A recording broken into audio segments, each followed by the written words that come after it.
Uma boa noite, meus irmãos, a graça e a paz do Senhor e Salvador Jesus Cristo. Bom estar hoje com vocês e compartilhar a palavra de Deus com vocês e que o Senhor nos ajude em nome de Jesus. Eu queria ir com vocês no texto de Miqueias, capítulo 2.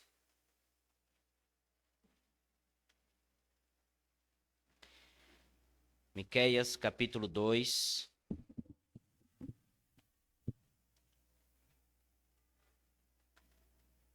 Vamos ficar em pé, meus irmãos. Quero ler com vocês até o verso 11 do capítulo 2. Eu estarei usando a Nova Almeida atualizada, tá bom? Miqueias, capítulo 2, do verso 1 ao 11, diz a palavra de Deus.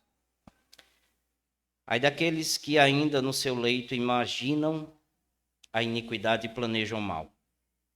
Ao amanhecer eles o praticam porque têm poder para tanto, ou em suas mãos. Cobiçam campos e se apossam deles. Cobiçam casas e as tomam. Assim fazem violência a um homem e à sua casa, a uma pessoa e à sua herança. Portanto, assim diz o Senhor: eis que estou forjando uma calamidade contra esta família, da qual vocês não livrarão seu pescoço, ou cerviz. Vocês não andarão mais de cabeça erguida, porque será um tempo de calamidade. Naquele dia, se criará um provérbio a respeito de vocês e se entoará a seguinte lamentação: estamos completamente arruinados. A porção do meu povo, Deus a trocou. Como ele tirou o que era nosso, entregou os nossos campos aos rebeldes. Portanto, na congregação do Senhor, quando a terra for dividida por sorteio, vocês não receberão nenhuma parte dela. Eles dizem: não profetizem ou não babujeis. Não profetizem tais coisas, porque a desgraça não cairá sobre nós. Tais coisas anunciadas não alcançarão a casa de Jacó. Estaria o Espírito do Senhor irritado? Será que ele agiria assim? De fato, as minhas palavras fazem o bem ao que anda retamente. Mas há pouco o meu povo se levantou contra um inimigo. Além da roupa, vocês arrancaram a capa daqueles que passam seguros sem pensar em guerra. Vocês expulsam do seu lar querido as mulheres de meu povo. Dos filhinhos delas vocês tiram a minha glória para sempre. Levantem-se e vão embora, porque este não é o lugar de descanso. Vão embora por causa da impureza que traz destruição, sim, destruição enorme. Se alguém, seguindo o vento e a falsidade, inventar uma mentira do tipo: eu lhes profetizarei a respeito de vinho e de bebida forte, esse tal será o profeta deste povo. Amém. Amém. Oremos. Tu és o Deus de nossa vida, Senhor. Quem somos nós para estarmos diante do Senhor nesse momento? Nada temos, somos. As nossas mãos estão vazias, a não ser que o Senhor Jesus preencha elas. Por esta razão, Senhor, enche nossa boca de Tua palavra. Fala ao nosso coração. Concede-nos humildade, quebrantamento, arrependimento. Que haja conversão para a glória do Teu nome. Que o Senhor seja glorificado. E não a nós, mas ao Teu nome da glória. Assim oramos em nome de Jesus. Amém e amém. Podem assentar-se, meus irmãos.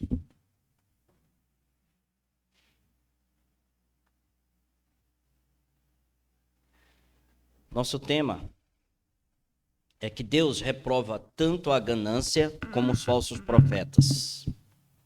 Deus, ele reprova tanto a ganância quanto os falsos profetas, e o texto que lemos, ele está dividido em dois blocos.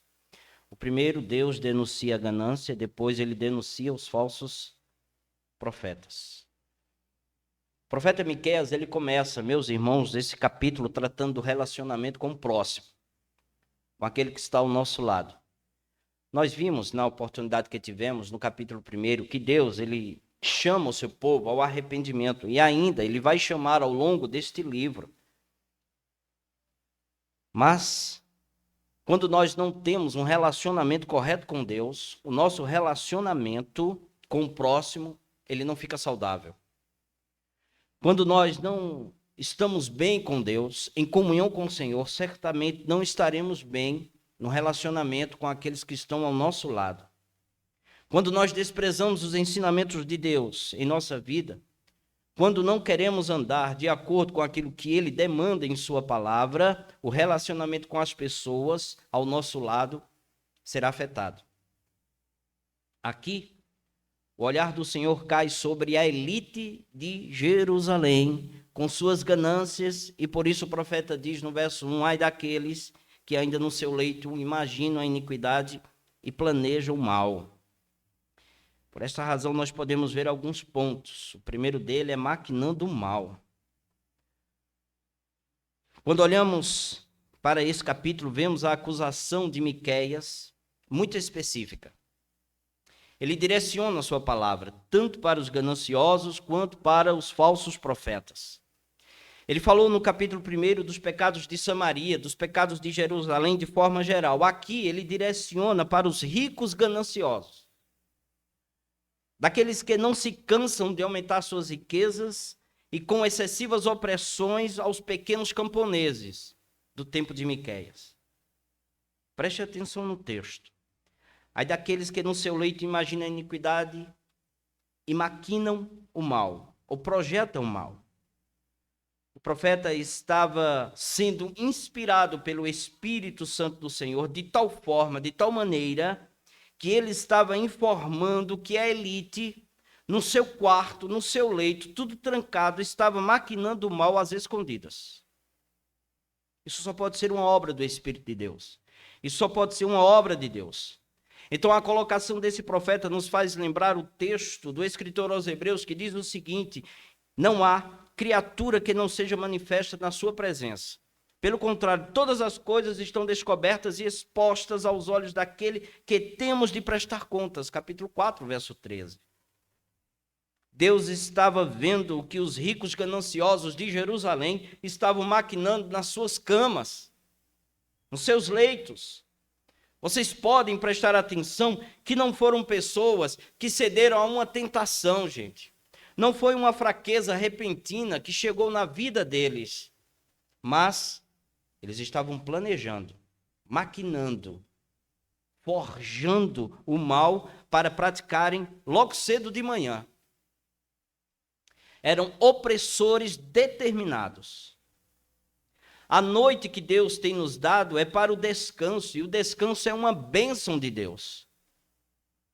O que nós estamos precisando ou necessitando, Deus nos dá enquanto nós estamos dormindo, gente. O salmista disse aos seus amados, ele o dá enquanto dormem, Salmo 127, mas estes não estavam dormindo, estavam planejando fazer o mal com suas ganâncias. À noite, o povo de Deus deveria estar descansando ou orando, lendo as Escrituras. Os ricos gananciosos estavam maquinando, noite adentro, o que iriam fazer. Estavam pecando durante a noite para logo cedo de manhã praticarem. É como uma mulher que concebe à noite e dá à luz logo de manhã. Tiago, no capítulo 1, ele disse: então a cobiça, depois de haver concebido, dá luz ao pecado. Tiago, capítulo 1, verso 15. Eles praticam durante o dia porque o poder está nas mãos deles, diz o texto. Ou o poder está em suas mãos. Eles tinham poder econômico, eles tinham poder político, eles tinham poder jurídico em suas mãos, esses gananciosos.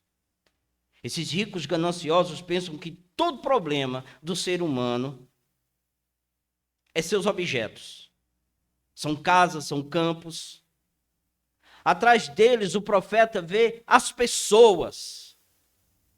Homem em sua casa, família, sendo oprimidos ativamente por esses gananciosos. A pergunta que nos vem é: por que uma pessoa que tem dinheiro, que tem condições, deseja ainda mais e mais, de maneira desenfreada, e desonesta? A resposta está no verso 2. A cobiça. Cobiçam, diz o texto, campos. O que é cobiça? Cobiça é quando você está dominado pelo desejo de alguma coisa que você não possui, especialmente quando outra pessoa possui. A pessoa que é cobiçosa, ela está sempre insatisfeita com os dons de Deus, com aquilo que Deus tem nos dado. Aqui está a quebra do 10º mandamento que nós acabamos de ler. Não cobice a casa do seu próximo, não cobice a mulher do seu próximo, nem o seu servo, nem a sua serva, nem o seu boi, nem o seu jumento, nem coisa alguma que pertença ao seu próximo. Todos cometemos cobiça. Porém, que ela não nos domine, não nos escravize.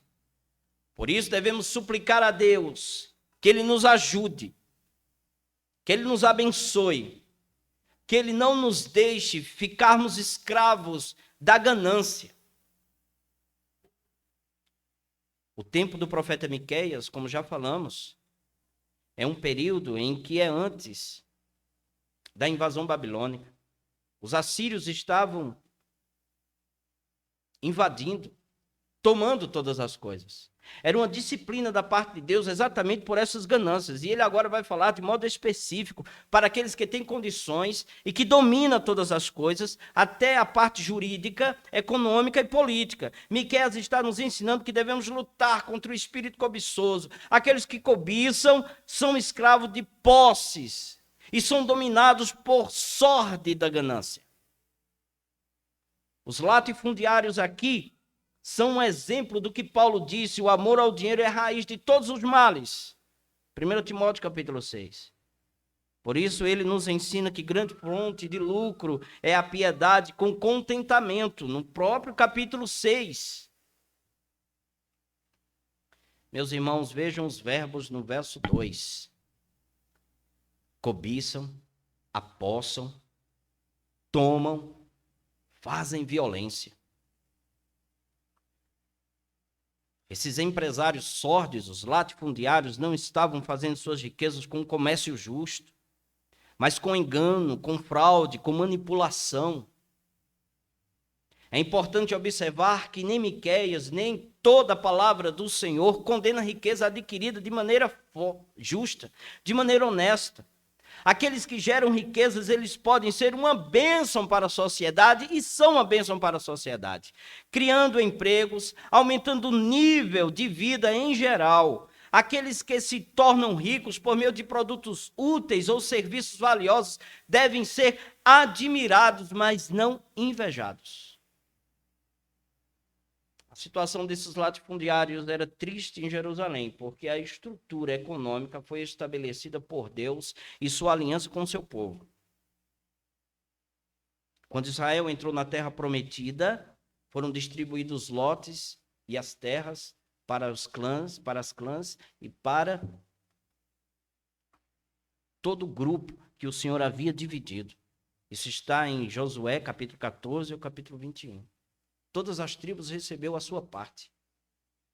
O que estava sendo dito era que a terra pertencia a Deus e as famílias deveriam trabalhar e se beneficiar da terra.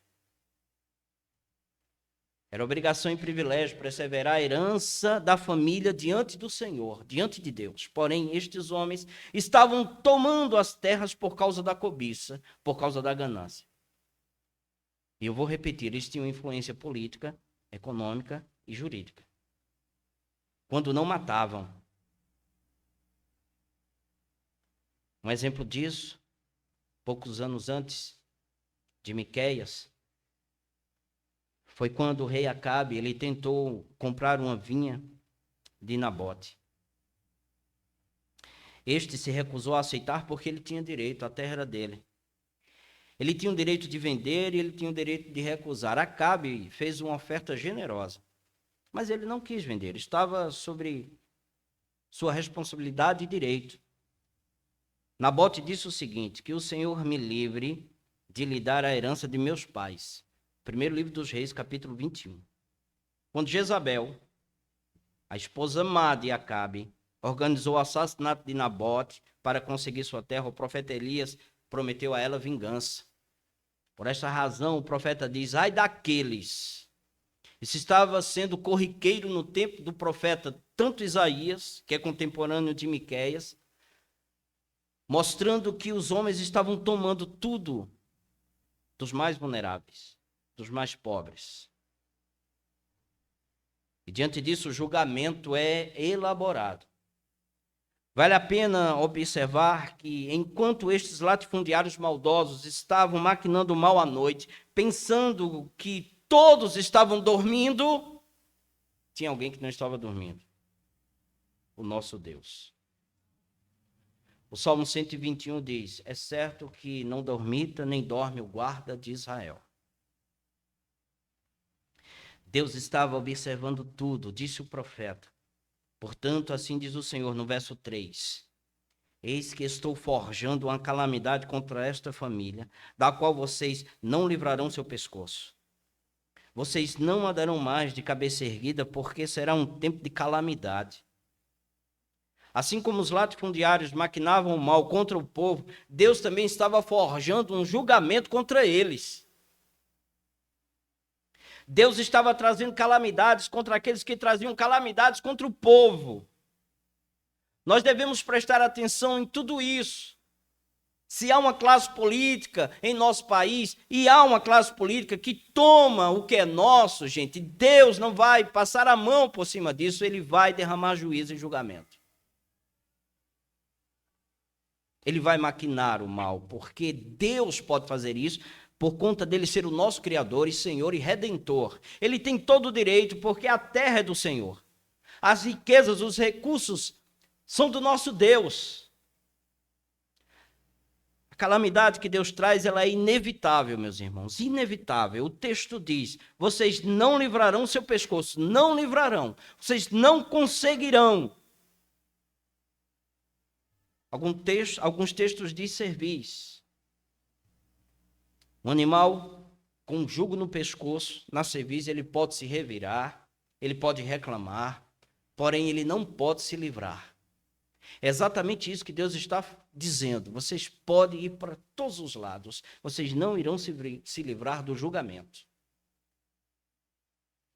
Eles seriam levados pelos assírios, amarrados pelo pescoço.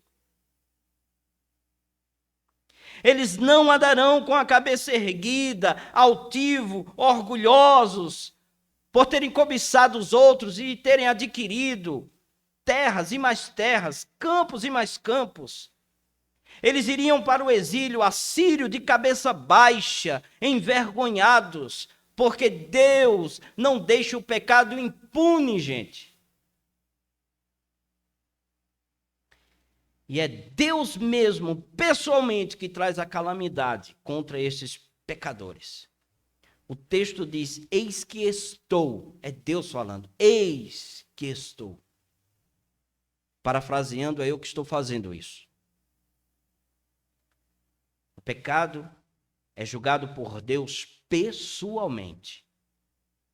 A razão é que ele, o Criador, é ofendido.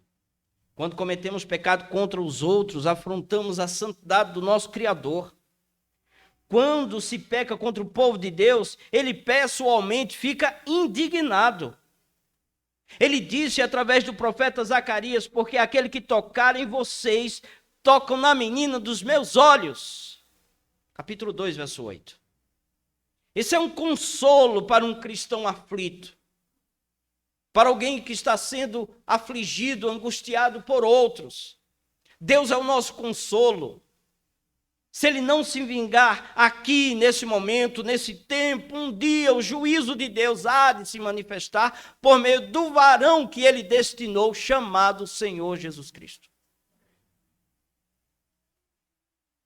A porção, gente, é removida. A profecia de Miqueias é contra a elite corrupta de Jerusalém, e o Senhor trará juízo contra eles. Veja a humilhação que está descrita nos versos 4 e 5. Diz o seguinte: naquele dia se criará um provérbio a respeito de vocês, e se entoará a seguinte lamentação: estamos completamente arruinados, a porção do meu povo, Deus a trocou.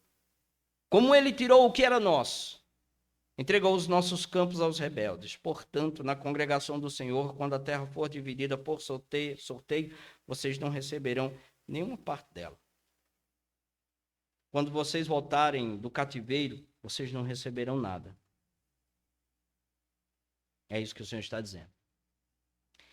Miqueias deixou claro que o julgamento contra o pecado era a invasão dos assírios. O julgamento aconteceu no tempo do profeta, quando Senaqueribe avançou até os portões de Jerusalém. Todas as terras pilhadas pela elite corrupta seriam agora dos assírios.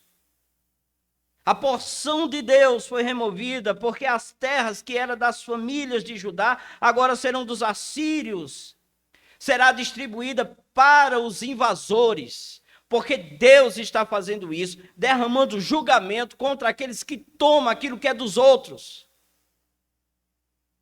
O que falamos outro dia, meus irmãos, Deus remove o que ele deu quando as dádivas, elas são mais importantes do que aquele que faz a doação, o nosso Deus. Então o povo deveria saber disso, porque a lei, a palavra do Senhor nos ensina que nós devemos olhar para o Senhor acima de todas as coisas, amar o Senhor acima de todas as coisas, e não os campos e não as terras. Quando valorizamos isso, nós estamos criando ídolos nos nossos corações e Deus vai punir.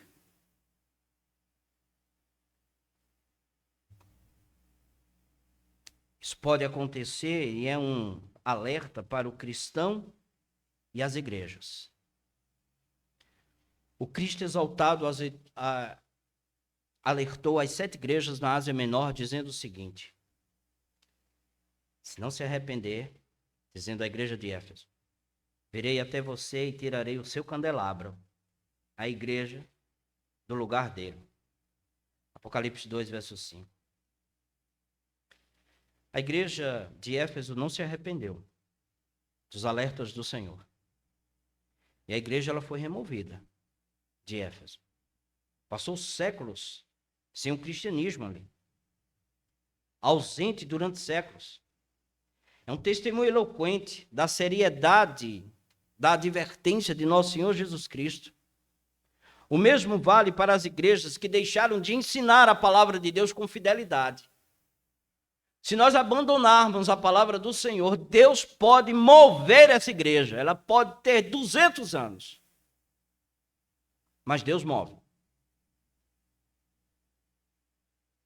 Não estou falando de perder salvação. Salvação é um dom irrevogável do Senhor. Estou falando de remover a igreja do seu lugar.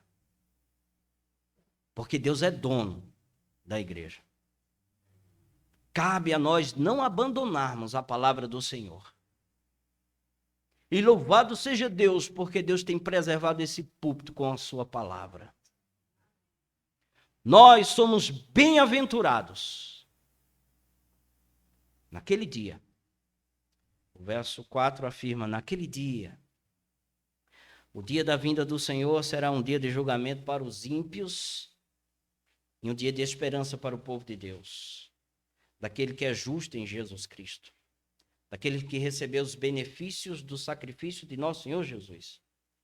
Era um dia em que os latifundiários jamais estavam esperando, embora Deus houvesse alertado eles através dos profetas anteriores. Seus corações estavam endurecidos. Não, isso não vai acontecer. Eles estão assim representando uma imagem de todos aqueles que são gananciosos e se recusam a ouvir a palavra de Deus. O livro de Apocalipse retrata essas verdades no juízo final, gritando em desespero para as rochas e montanhas, aqueles que, na verdade, nunca darão ouvidos ao Senhor. Eles gritarão no juízo final, dizendo, caiam sobre nós e nos escondam da face daquele que está sentado no trono e da ira do Cordeiro. Porque chegou o grande dia da ira deles. E quem vai subsistir? Ou quem resistirá? Apocalipse 6. A pergunta é, O que você pensa a respeito de si mesmo no final do dia? Sua mente está ocupada em ficar rico ou ter sucessos a todo custo? Saiba que o Senhor está vindo. O Senhor está voltando. Deveríamos refletir como poderíamos ser ricos para Deus. Essa é uma reflexão sadia. E somos ricos perante Deus quando recebemos a graça e a dádiva de sua salvação, do perdão eterno por meio do sangue, do sacrifício de nosso Senhor Jesus Cristo. Aí somos ricos.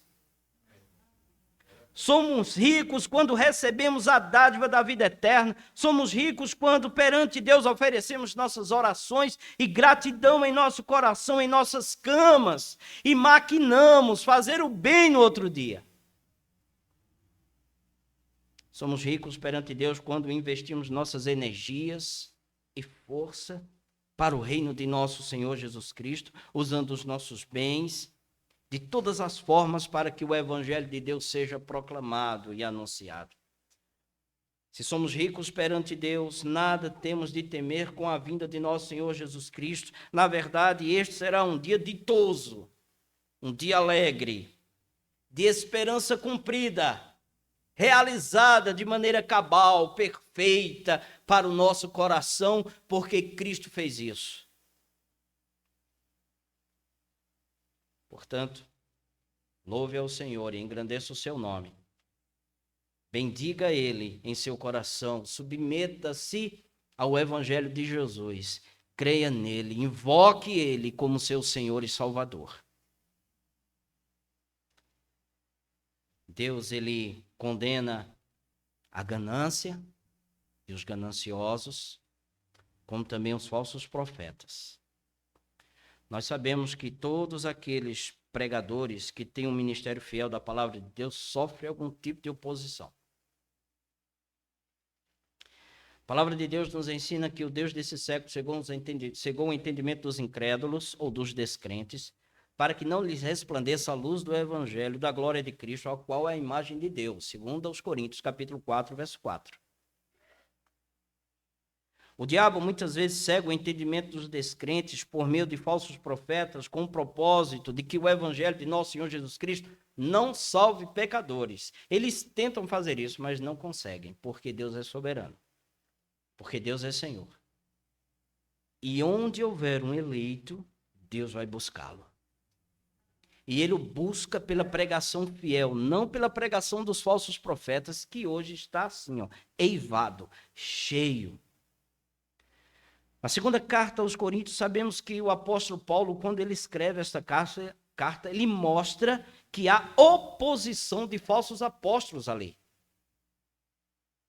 Em nível humano, a pregação ele sofre dois tipos de oposição. O primeiro tipo é rejeição ou ataques aos fiéis pregadores. Fiéis pregadores são atacados por aqueles que não pregam a palavra e muitas vezes por crentes dentro da igreja que ainda não compreenderam o que seja, gente, o que seja uma pregação bíblica. O segundo tipo é pagar os pregadores para que eles façam sermões que agradem a eles. Porque isso existe. A oposição que Miqueias estava enfrentando é esse segundo tipo. Quando os ricos cobiçosos, como nós vimos, foram denunciados pelo profeta Miqueias sobre o julgamento divino que estava prestes a chegar, eles começaram a pagar falsos profetas para pregar o que eles queriam. Miqueias, muito bem. Eu vou fazer o seguinte. Nós iremos fazer o seguinte. Nós iremos conseguir alguns pregadores que preguem aquilo que a gente gosta. Dizendo que nenhum julgamento vai acontecer. Na verdade, eles não queriam ouvir a palavra de Deus, o confronto da palavra do Senhor. Não pregue mais, Miqueias. Era exatamente isso que eles queriam. Os ricos cobiçosos não gostavam da pregação de Miqueias porque eles se sentiam incomodados com a verdade falada, exposta, mostrada pelo profeta. Pessoas que vivem em pecados planejados, não gostam de pastores que pregam a palavra com fidelidade, porque eles estão sendo confrontados. Eles não gostam e nunca irão gostar. Essa era a situação de Jerusalém no tempo de Miqueias, e que também não é diferente nos nossos dias. O pregador de Deus, Miqueias, ele começa seu quarto oráculo, profecia, pregação, mostrando os falsos profetas, dizendo no verso 6, eles dizem, não profetizem tais coisas, porque a desgraça não cairá sobre nós. A Ara diz, não babujeis, dizem eles, não babujeis. Nossas traduções não ajudam muito no texto.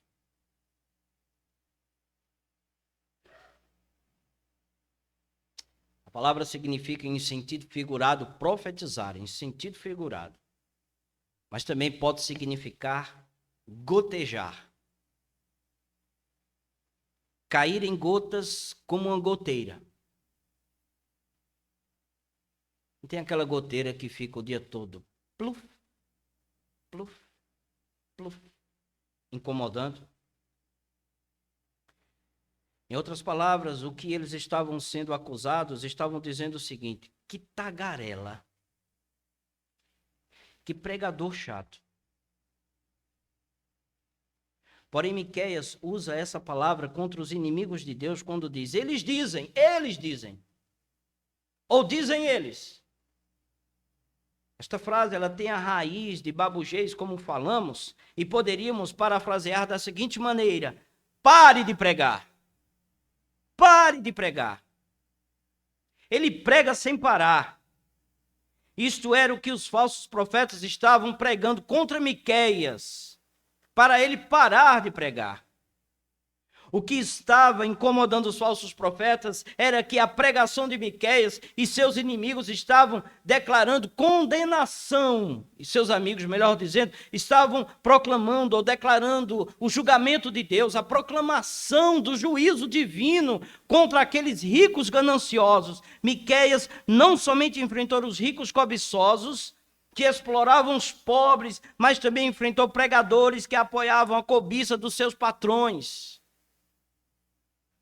Esses pregadores estavam, na verdade, gente, alimentando cada vez mais a cobiça daqueles que lhes pagavam.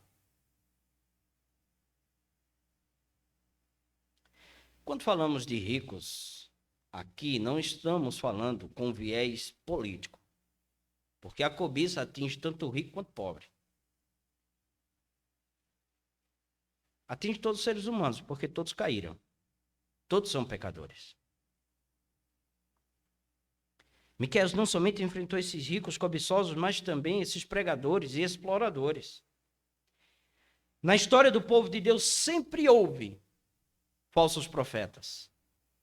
Na história da redenção mostrada nas Escrituras Sagradas, os pregadores verdadeiros e fiéis a Deus são atacados por falsos pregadores, por falsos profetas. Devemos lembrar que isso aconteceu em Êxodo, quando Corá, falso profeta, levou o povo de Deus a se rebelar contra a liderança de Moisés. A insolência de Corá foi tão grande que Deus abriu o chão e tanto ele quanto muitos foram engolidos. Números 16. Mas também o povo pagou um alto preço por ter dado ouvido ao falso profeta. Não deu ouvido ao falso profeta. Deus enviou pragas contra o povo e não permitiu que a maioria deles entrasse na terra prometida, morrendo assim uma geração no deserto. Números, capítulo 14 e 16. Quando o povo chega à terra prometida, o povo ainda foi importunado por falsos profetas. Um conhecido exemplo é o de Josafá, rei de Judá. Ele foi convidado para ajudar Acabe em um envio de tropas para um lugar específico. Josafá, homem de Deus, ficou desconfiado quando uma tropa de falsos profetas de Acabe começou a profetizar a vitória de Acabe. Então Josafá perguntou o seguinte: não há aqui alguém ou algum profeta do Senhor para consultarmos? Primeiro livro dos Reis, capítulo 22. Sabe o que é que ele estava dizendo com isso? É o que faz parte do nosso contexto aqui em Miqueias. Porque essa geração estava assim, até chegar em Miqueias, até chegar o juízo de Deus com a invasão dos assírios e da Babilônia. Sabe o que é que ele estava dizendo, Josafá? Ele estava dizendo que desejava um profeta que não recebesse salário do rei. Eu quero ouvir um profeta que não receba o salário do rei. Acabe respondeu da seguinte maneira: há um ainda, por meio de quem podemos consultar o Senhor. Mas eu odeio ele, Acabe disse. Porque ele nunca profetiza de mim o que é bom, mas somente o que é mal. O nome dele é Micaias, filho de Imlá. Primeiro livro dos Reis, capítulo 22. Apesar das advertências de Micaias, Acabe ouviu os profetas falsos e, por consequência, ele perdeu a batalha e perdeu até mesmo a sua vida. Os profetas do Senhor sofrem oposições. O profeta Amós foi acusado de traição pelo falso profeta chamado Amazias por ter profetizado o julgamento contra Samaria. Amós, capítulo 7. 100 anos depois de Miqueias, Jeremias alertou a destruição de Jerusalém que viria se eles não se arrependessem. O falso profeta Ananias garantiu ao povo que tudo iria ficar bem. Jeremias capítulo 28. Jeremias foi colocado num poço pelos descrentes e a cidade caiu à espada da Babilônia. Outra oposição evidente são a dos fariseus contra a pregação de nosso Senhor Jesus Cristo. Jesus estava falando dele como profeta e daqueles que antecederam ele, que foram enviados por Deus. E ele acusa os fariseus dizendo o seguinte: ai de vocês, escribas e fariseus, hipócritas, porque vocês fecham o reino dos céus diante das pessoas, pois vocês mesmos não entram, nem deixam entrar aqueles que estão entrando. Mateus 23. A falsa profecia continua sendo a maldição do povo de Deus. Miqueias mostra a essência da pregação falsa contra ele e seus amigos, dizendo no verso 6, não profetize tais coisas, porque a desgraça não cairá sobre nós. Eles estavam dizendo o seguinte: olha, o que Miqueias está pregando não vai acontecer. O julgamento de Deus não chegará a nós. Ou seja, Deus passa a mão pelos nossos pecados, por aquilo que fazemos. Os oponentes do profeta estavam reclamando da pregação de julgamento de Miqueias por causa da idolatria e do pecado do povo. É exatamente o que acontece com toda profecia falsa, negar o julgamento de Deus sobre o pecado. Gente, não escute esses pregadores que dizem, não, Deus não vai derramar juízo, Deus é amor somente. Deus é amor. Mas ele é justo. Somos suas criaturas. Nós pecamos contra ele. E somos dignos e merecedores do mais justo juízo, a não ser que submetamos a Cristo. E vivamos para ele, segundo o evangelho que ele mesmo nos deu para a glória do seu nome. Os falsos profetas de hoje também não gostam do ensino da palavra de Deus sobre o julgamento do pecado. E para se livrar é somente, meus irmãos, pelo sangue redentor de nosso Senhor Jesus. O juízo de Deus vai chegar, vai vir, mas somente há um livramento pelo sangue de Jesus. No lugar do ensino bíblico, que fala sobre pecado, cruz de Cristo, a pregação falsa coloca acima de tudo a bondade do homem, as obras moralistas, riquezas, prosperidade e um treinamento do estilo de vida imitando a psicologia e a autoajuda. Fuja disso. Você consegue, você pode, você se livra. Não, você não pode, você não se livra. Você é um pecador imundo e merecedor do inferno. Digno de glória, que está sentado à direita de Deus é Cristo, e é Ele que salva, que perdoa, que redime, que traz o perdão dos pecados. Eles esquecem do que o Evangelho diz, que o salário do pecado é a morte. Isso era uma teologia confortável desses falsos profetas. Quando nós olhamos para os profetas e suas profecias, os pregadores de Deus e o que falam ou falaram por ordem de Deus, nós podemos chegar à conclusão que a instituição, meus irmãos, mais importante de uma nação é o púlpito. Aqui a instituição mais importante que uma nação pode ter é o púlpito. Não por quem ocupa o púlpito, mas por quem fala. E quem fala é Deus. É Ele que chama pecadores ao arrependimento. É Ele que conserta a vida de famílias. É Ele que conserta a vida de sociedades por meio de nosso Senhor e Salvador Jesus. A pregação fiel da palavra de Deus tem alertado as mentes, os corações dos seres humanos. Porém, a pregação falsa cega as pessoas. Às vezes os púlpitos tornam-se escravos de interesses de pessoas que financiam eles. Isso não acontecia somente no tempo do profeta. Isso acontece quando os pastores recusam pregar mensagem que confronta os pecados daqueles que faz a doação maior da igreja, que dá o maior dízimo da igreja. Não, eu não posso confrontar meu irmão. Eu não posso pregar essa mensagem porque vai trazer para ele tristeza, ele pode abandonar a igreja, e abandonando a igreja, o dízimo vai embora. Em outros momentos, os púlpitos ficam cativos a políticos. Os púlpitos são emprestados a políticos.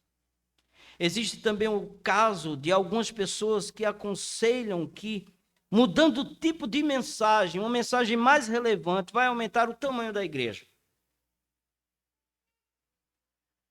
Quando estas coisas acontecem entre o povo de Deus, a gente vai se afastando do caminho do Senhor e Deus vai ficando distante. E nós precisamos preservar a fiel palavra do Senhor.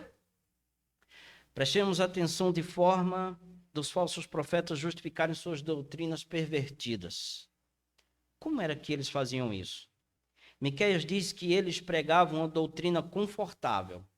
Vocês leram o verso 7? Vamos ler o verso 7. Diz assim: tais coisas anunciadas não alcançarão a casa de Jacó. Estaria o Espírito do Senhor irritado? Será que ele agiria assim? Nós podemos ver aqui nesse verso e aprender duas coisas.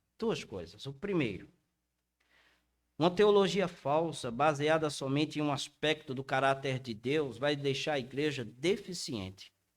Vai deixar o povo de Deus deficiente. Por quê? Porque eles perguntam, veja, estaria o Espírito do Senhor irritado? Isso é os falsos profetas dizendo.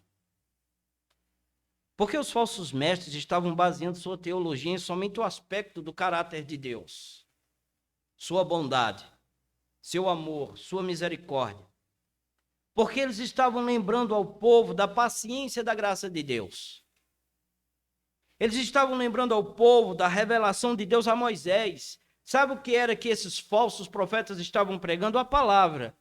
Estavam usando o texto de Êxodo 34, que diz o seguinte: o Senhor Deus compassivo e bondoso, tardio em irar-se, e grande em misericórdia e fidelidade, que guarda a misericórdia em 1000 gerações, que perdoa a maldade, a transgressão e o pecado. Êxodo 34, verso 6 e a parte A do verso 7. Em outras palavras, eles estavam dizendo: ó, Deus é amor, Deus é cheio de misericórdia, e ele vai passar a mão pelo seu pecado. ou no seu pecado. É como se eles estivessem dizendo: olhem, não é este o caráter de Deus? Esses falsos profetas estavam errados? Não estavam errados. Deus é bom. E a sua misericórdia dura para sempre. Mas para justificar uma teologia confortável, eles pregavam somente uma parte do caráter de Deus. Eles não pregavam o restante do texto da revelação que Deus deu a Moisés, que afirma o seguinte, no verso 7 do capítulo 34, ainda que ele não inocenta o culpado,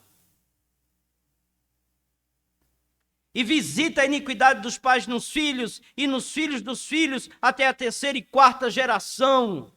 Deus é amor, Ele é bondade, mas Ele não vai inocentar o pecado, Ele vai derramar juízo sobre todos aqueles que ainda teimosamente vivem nos seus pecados.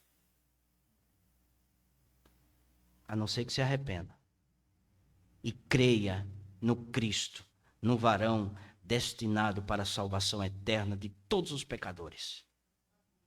Segunda coisa que a gente aprende no texto é que os falsos pregadores diziam somente aquilo que Deus havia feito no passado. Olha como Deus foi bom lá atrás. Será que ele agiria assim? Diz o verso 7. Será que ele agiria assim? Outra tradução diz, são estas as suas obras? Será que ele vai derramar juízo sobre nós? Alguém já disse que as obras, assim como o Espírito, significa o poder de Deus a serviço do povo. As obras de Deus, o serviço é serviço para o povo de Deus. Eles estavam mostrando os grandes atos de Deus na história em favor do seu povo. A libertação da escravidão do Egito era uma delas. É como se dissessem que Deus sempre abençoou o seu povo e protegeu e vai continuar protegendo. Isso é mentira? Não, Deus vai proteger o seu povo por toda a eternidade. Mas se nós andarmos erradamente, Deus vai derramar disciplina sobre nós, porque Ele não comunga com o pecado. Senão Ele leva você para o inferno. Se você estará somente na igreja, porque gosta da igreja, porque gosta do pastor, porque gosta do louvor. O que você precisa é arrependimento. Olhar para si mesmo e ver o que você é. E o que você é? Um pecador. E olhar para Cristo, Senhor e Salvador. Estes falsos pregadores sempre manipulam e distorcem a palavra de Deus. Apresentam uma teologia confortável com meias verdades, gente. Com uma fala bonita, eloquente, mas que não condiz com as Escrituras. A falsa profecia não coloca as exigências de Deus, porque Deus tem o direito de exigir. Porque Ele é Criador e Ele é Redentor. Deus tem todo o direito de exigir retidão do seu povo. Eles vendem uma graça barata, gente. Acena para o pecado e para o mal, esses falsos profetas. E aí a expressão graça barata, cunhada pelo pastor Dietrich Bonhoeffer, que cunhou esse termo, ele explicou o seguinte de graça barata. A graça barata é a pregação do perdão sem a exigência de arrependimento. Graça barata é o batismo sem a disciplina da igreja. Graça barata é a comunhão sem a confissão, da absolvição sem confissão pessoal. A graça barata é a graça sem discipulado, graça sem cruz, graça sem o Cristo vivo e encarnado. Isso não é cristianismo. Cristianismo é renúncia, é viver para a glória de Deus e renunciar à nossa própria vida. O que o profeta Miqueias está pregando em chamar o povo ao arrependimento para a vida correta com Deus é uma mensagem de amor, gente. Quando Deus confronta a nossa vida, Ele está nos amando. Ele está dizendo, cuidado com o buraco que você vai cair aí na frente. Porque se você cair, não tem condição de tirar mais. Então Ele confronta nosso coração e nossa vida. Veja como Miqueias respondeu à teologia confortável dos falsos profetas. Parte B do verso 7 diz, de fato, as minhas palavras fazem bem ao que andam retamente. Aqueles que amam o Senhor, que andam retamente, gostam de ser confrontado. Porque é no confronto de Deus que a gente resolve a nossa vida. É no confronto de Deus que Deus conserta aquilo que está desconcertado em nossa vida. Ele nos confronta para tirar de nós aquilo que desagrada a Ele. Porque aquilo que desagrada a Ele não vai me fazer feliz, não vai me fazer bem-aventurado, porque eu estou contra o Senhor. Então Ele quer nos tirar aquilo que desagrada a Ele. É um apelo do profeta para o seu povo receber a palavra de Deus e obedecer a palavra de Deus. Deus é cheio de graça, de misericórdia, e por esta razão devemos receber a palavra de Deus, que é fonte de toda bênção, até mesmo as suas advertências. Quando Deus nos chama para viver de maneira que Ele quer, é para o nosso bem.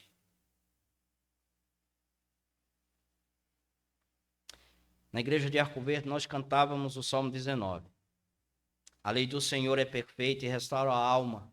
O testemunho do Senhor é fiel e dá sabedoria aos simples. Os preceitos do Senhor são retos e alegram o coração. O mandamento do Senhor é puro e ilumina os olhos. Salmo 19. Deus nos adverte para uma vida santa com Ele. Deus não exige sacrifício para ser salvo, porém, andar em renúncia depois de ter sido salvo. Porque se eu renunciar minha vida para ter uma vida em comunhão com Deus, eu não serei salvo. Eu preciso da salvação eterna, dada somente pela fé, e aí eu renuncio minha vida, não para agradar a mim mesmo, mas para agradar aquele que por mim morreu e que está vivo eternamente. Pregação confortável, corações endurecidos. Uma teologia confortável é uma graça barata, que desdenha da palavra de Deus e termina desacreditando de um Deus de santidade e de graça. Por quê? Se não pregarmos a justiça de Deus que está na Bíblia, caímos em dois problemas. O primeiro deles, estaremos dizendo que Ele não é tão santo e que Ele não se preocupa com a santidade do seu povo. Segundo, que Ele não é gracioso, porque uma vez que a Bíblia nos mostra que somos pecadores, Ele também nos apresenta um Deus cheio de graça, que apesar de nós, Ele nos perdoa. O Senhor Jesus sempre ensinou que uma árvore se mostra pelo fruto que ela produz. E o profeta Miqueias denuncia os falsos profetas e seus seguidores, que pregavam aí, que o Senhor denuncia. Mas há pouco, no verso 8, o meu povo se levantou como inimigo. O Senhor estava dizendo, deram ouvido aos falsos profetas, se levantaram como inimigo, não quiseram me ouvir, e o juízo caiu sobre eles. A pergunta para a gente terminar é: o que pregar? Miqueias sugere que um melhor indicador para a nossa condição espiritual é a nossa resposta a esta pergunta. Que tipo de pregação o seu coração deseja? Suave e falsa ou dura e verdadeira? Eu não estou dizendo aqui, nem estou defendendo que o pastor deve subir no púlpito e bater sempre. Estou dizendo isso. Estou dizendo que quando pregamos a palavra de maneira fiel, Deus fere o coração dos pecadores. Mas à medida que Ele fere o coração, Ele tem um remédio. À medida que Ele fere a nossa mente, trazendo dúvidas, mostrando o que somos, que estamos perdidos, que a gente olha para um lado e para o outro, não vê nada para se segurar, Deus dá uma segurança chamada o meu filho amado, o Senhor Jesus. É este tipo de pregação que o mundo, a caminho das trevas eternas, gosta de ouvir, aquela que não prega arrependimento. Primeiro, Miqueias desmascara como o vento e a falsidade. Está aí no verso 11, veja, para terminarmos. Se alguém, seguindo o vento e a falsidade, inventar uma mentira do tipo, eu lhes profetizarei a respeito de vinho e de bebida forte. Esse tal será o profeta deste povo. O Senhor classifica a pregação dos falsos profetas como um vento e falsidade, que passa, e que é falso, é mentiroso. É apenas um barulho vazio. Pode ter a eloquência charmosa, porque muitos pregadores têm uma eloquência, mas a sua pregação está cheia de falsidade. Pessoas que selecionam textos para fazer bem a ele e à congregação. Miqueias zomba dessa pregação. É como se ele estivesse dizendo o seguinte: veja, eu te profetizarei do vinho e da bebida forte. A melhor forma de traduzir isso hoje em dia seria o seguinte: pregação de vinho e de cerveja. Ele não está dizendo que essa pregação defende o alcoolismo. Não é isso. Mas que promove a diversão geral dos falsos profetas. A pregação dos falsos profetas, ela promove a diversão geral. Ou seja, não confronta, então eu vou viver do jeito que eu quero. Do jeito que vocês estão me ensinando. E não segundo Deus, mas segundo a minha vontade. E segundo a minha vontade, será toda sorte de pecado no meu coração, na minha mente, provocando todo tipo de ira contra aquele que está ao meu lado, fazendo de uma sociedade corrupta ainda mais do que já é. Este tipo de pregação que você prefere? O apóstolo Paulo escreveu sobre o tipo de pregação, o tipo que faria bem ao ouvir. Resumindo seu ministério em Éfeso, ele disse: porque jamais deixei de lhes anunciar todo o desígnio, o plano de Deus. Atos capítulo 20. Nunca deixei de pregar isso. Preguei todo o caráter de Deus. Que Deus é amor, que Deus é justiça, que Deus é cheio de misericórdia, que Deus é um Deus cheio de ira contra o pecado. Ele estava falando do julgamento de Deus aos Efésios pelos seus pecados e também da misericórdia de Deus para os pecadores. E isso no precioso sangue do Filho de Deus. As pessoas dizem o seguinte, tem um ditado que diz assim: você é o que você come. Melhor é dizer o seguinte: você é o que você ouve. Porque o que você ouve, segundo a palavra de Deus, você é moldado segundo o caráter de Cristo. Quero lhes dizer que Deus derrama juízo sobre os impenitentes, sobre aqueles que teimam em continuar nos seus próprios pecados. Não brinque com o pecado, porque Deus não brincou, a ponto de dar o seu Filho, Jesus Cristo. Aquilo que lhes era mais precioso na vida, Ele nos deu. Foi desprezado pelo Pai. Recebeu o juízo de Deus, para que nunca mais o juízo de Deus caísse sobre aqueles que creem no Senhor e Salvador Jesus. Esse é o Deus, bendito das Escrituras. Arrependa-se e creia no Evangelho. E seja salvo. Porque todo aquele que invocar o nome do Senhor será salvo. Senhor, que tua palavra ache lugar em nosso coração. Continua a nos advertir, Senhor. Obrigado pelo púlpito dessa igreja, porque são as misericórdias do Senhor. Derrama tua graça, teu Espírito sobre nossos corações. Nos chama a vivermos de maneira correta. Tira de mim, tira do teu povo, tudo aquilo que tem desagradado o Senhor. Nos dá força, Senhor. Dá força sobre aquele teu filho que não tem vencido determinados pecados. Cura pelo teu poder. Sara pelo teu poder. Salva aqueles que estão no nosso meio, que estão ouvindo domingo a domingo a tua palavra, mas ainda não creram no Senhor Jesus. Salva pelo teu poder, para a glória do teu nome. Ajuda-nos em nome de Jesus. Amém. Que Deus abençoe todos os irmãos.